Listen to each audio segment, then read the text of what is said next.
Hello friend, এইটো ভিডিঅ'ত আমি এছামিছৰ এনসাৰ কিৰ বিষয়ে আলোচনা কৰিম। লেংগুৱেজ প্ৰফিচিয়েন্সি টেষ্টৰ হাইকোৰ্টৰ হৈ যোৱা। ইয়াৰ পিছত বাকী কেইটা ভিডিঅ' আপলোড দিম।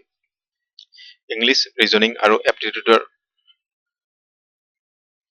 এনসাৰ কি কিছু সময় পিছতে এইটো ভিডিঅ' আপলোড হৈ যোৱাৰ পিছত আপলোড কৰা হ'ব।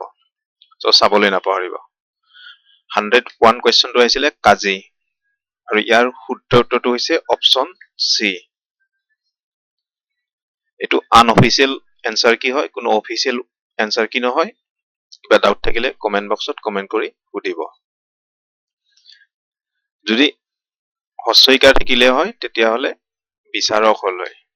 মুছলিম ধৰ্মৰ, ইছলাম ধৰ্মৰ যিবিলাক বিচাৰক থাকে তাক কাজী বুলি কয়। যেহেতু দীৰ্ঘইকাৰ আছে পাকৈত হয়, পাকৈত তিৰতা হয় মিনিংটো। নেক্সট 102 টো আহিছিলে গম। গম মানে হৈছে উমান আৰু ইয়াৰ এটো কাৰেক্ট হয়। নেক্সট 103 টো কুল। কুল মানে হৈছে জাতি আৰু বংশ, গতিকে ইয়াৰ এনসাৰ ডি টো হ'ব কাৰেক্ট। এ আৰু বি দুইটাই। নেক্সট গিৰি। গিৰি মানে হৈছে গৰাকী, অপচন বি টো কাৰেক্ট হয়। নেক্সট কপাত। কপাতৰ শুদ্ধ উত্তৰটো হ'ব দুৱাৰ, অপচন চি। বিপৰীত শব্দ লিখিব দিছিলে 106 টো প্ৰচুৰ। প্ৰচুৰ মানে হৈছে অলপীয়া, অপচন বি টো কাৰেক্ট হয়। নেক্সট বিনয়। বিনয় বিপৰীত শব্দ আহিব গৰ্ব। নেক্সট 108 টো সপক্ষ। সপক্ষটো হ'ব বিপক্ষ। নেক্সট 109 জাৰ। জাৰটো হ'ব জ, অপচন চি টো কাৰেক্ট হয়।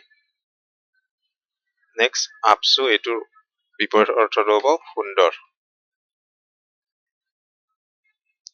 নেক্সট পেট। কপটীয়া। পেটৰ কথা নোকোৱা মানুহ, অপচন এ টো কাৰেক্ট হয়।